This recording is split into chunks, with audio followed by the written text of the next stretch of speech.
We're going into a 14 today to see if we can split it. While the weather is nice and warm, it might be a good moment to do it. So we've prepared this nuke box. We've prepared the front entrance to only be on air only, so no bees can escape immediately as soon as we put them in. So we've also got a feeder ready, because we might want to give it some food as soon as we've made it. And then we have prepared the box with 6 frames, 5 drawn and 1 foundation. Yes, so these drawn ones, I can show you, drawn ones, foundation. The idea is that we need 6 because we want to make up the nuke with 3 frames of drawn comb, and so we will pick from the parent colony the 3 frames of eggs and larvae. We will put in some cap brood, and we will put in the kind of heaviest filled with store frame that we can find. If we find a frame with pollen, that will also come in quite handy. So then we have 4 in here, and then we need to leave 2 drawn comb or foundation if we haven't got enough drawn comb. So the frames we have taken away will then be replaced by the frames that we put in here, so that the whole operation goes very smooth and calm for the bees. Then we close everything up, put the feeder on, put the roof back on. The bees can't come out here, and all we then need is a strap and put it either in another place in the apiary, or we take it 3 miles away from us.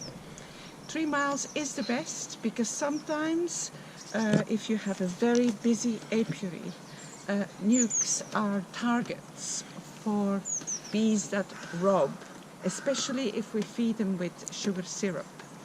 So 3 miles away from here is actually best.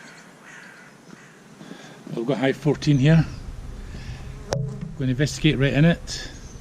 I'm going to, if it's busy enough, I'm going to get a split from it.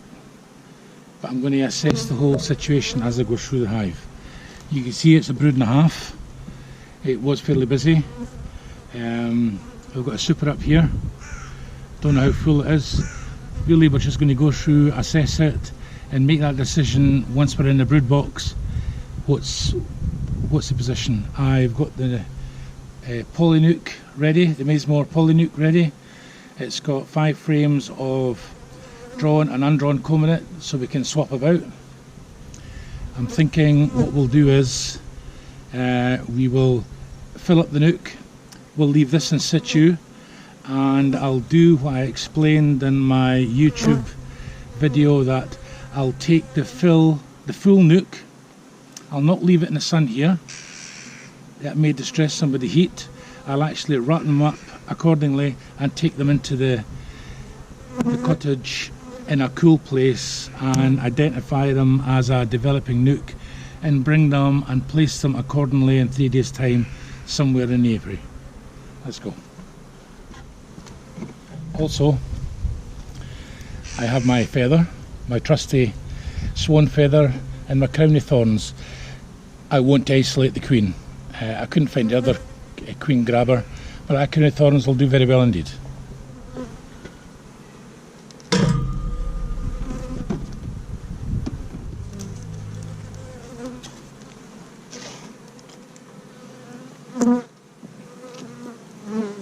Everything looks great here. Bees are building up. A couple of empty frames at either side of undrawn foundation, but that's okay. That's what I expected. I put that in, but the next one is being filled out appropriately and stores being laid, and then the next one is full. So we've got 2 either side, so that's great. And I'm just going to check the middle in case queen has got up, or a laying worker has got up, or something's got up, or you don't know, but invariably in the middle you hope to find nothing, and nothing I found. Good. Consolidate everything back together again. I'm going to put the crown board back on, contain these bees.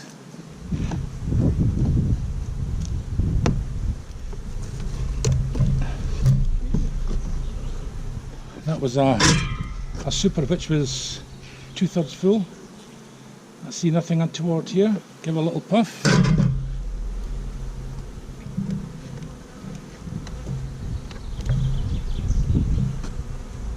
Nothing. Now, my mistake.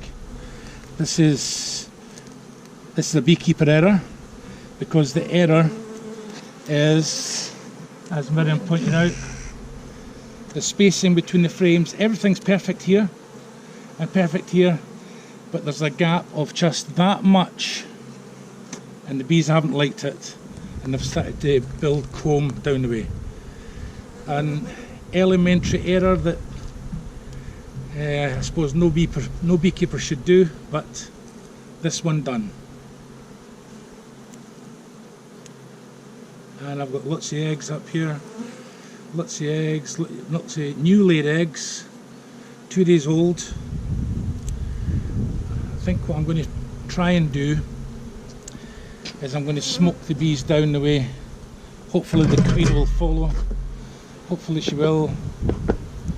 Open things up a little bit so the smoke gets down. I don't want to search through 2 boxes. Lots of eggs, lots of drones, larvae. Everything looks great. No queen.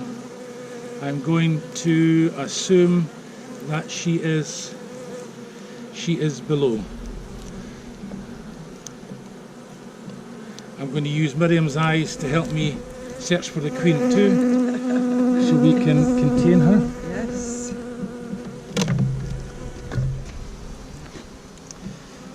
What would be great if I found a queen cell? Yes. That would be great. Yeah. And that's not a queen cell, that's a queen cup. No eggs, no nothing. Just take that off to give me more room. Leaving a gap, leaving an air gap or a light gap in between examining cells, because the queen won't jump across the gap. She will always evade the light. Something that me and Myriam have seen many times, where we see her on one side, before we know it she's across the other side and she's back around again. Nothing.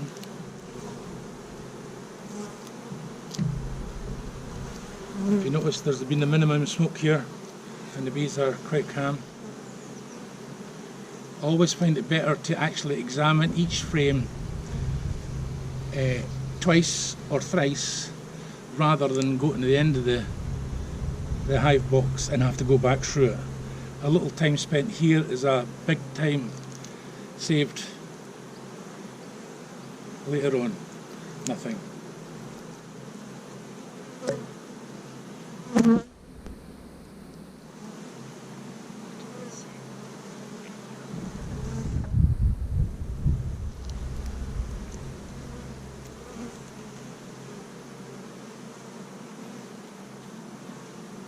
No queen.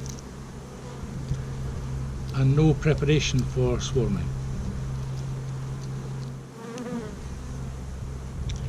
Now you may think I'm taking longer than normal over this. Look at the temperament of the bees. Look at the sun that's shining on me and on the bees. They are not angry. The minimum of smoke has been used. So I would be working a bit quicker if things were taking a turn for the worst.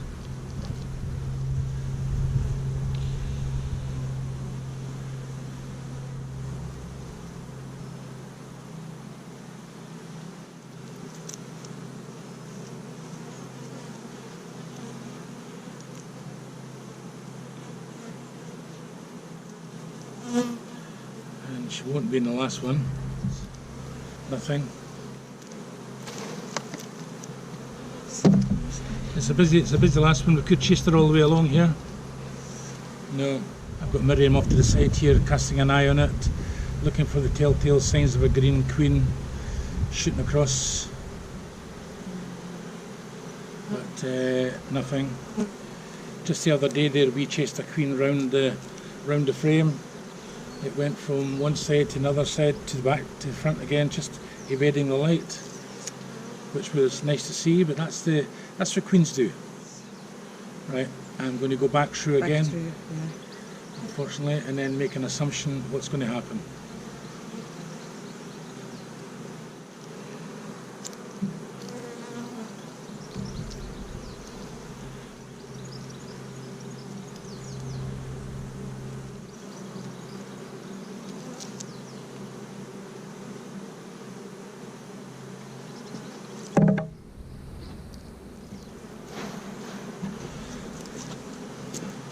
Can I point at this to you? These holes here and where they've taken away the comb from underneath here, and see there is holes here and here. I find the bees travel through these holes round the other side. Also find the queen just travels round it rather than walking across the wood. They prefer to make these holes deliberately so they can travel from one side of the frame to another side of the frame. You'll find them on most brood frames.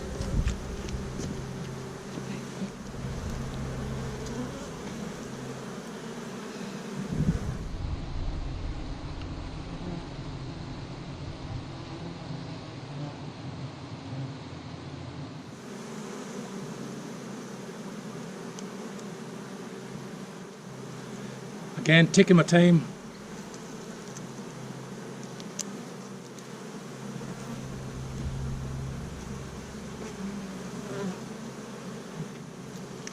I find these telltale holes in this frame too. You'll actually, if you look carefully, find them all over.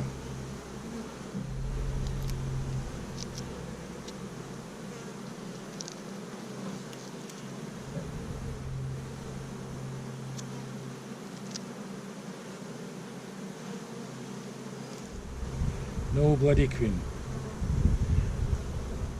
Bloody.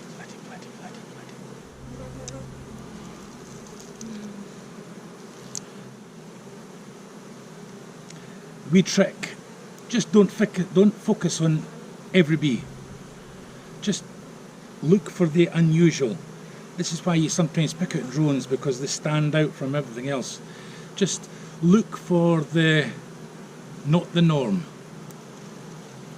And that's the queen. Look for her at the edge in case she's climbing over, and no. And sometimes you get an elusive queen, and I think I've got an elusive queen here.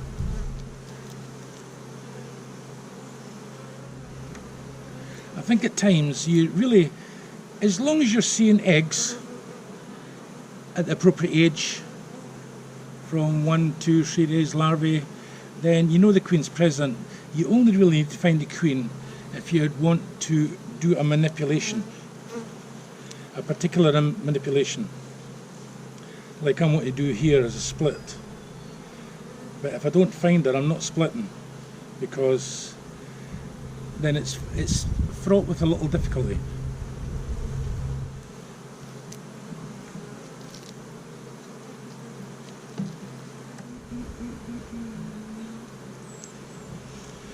And she is marked, she's marked green.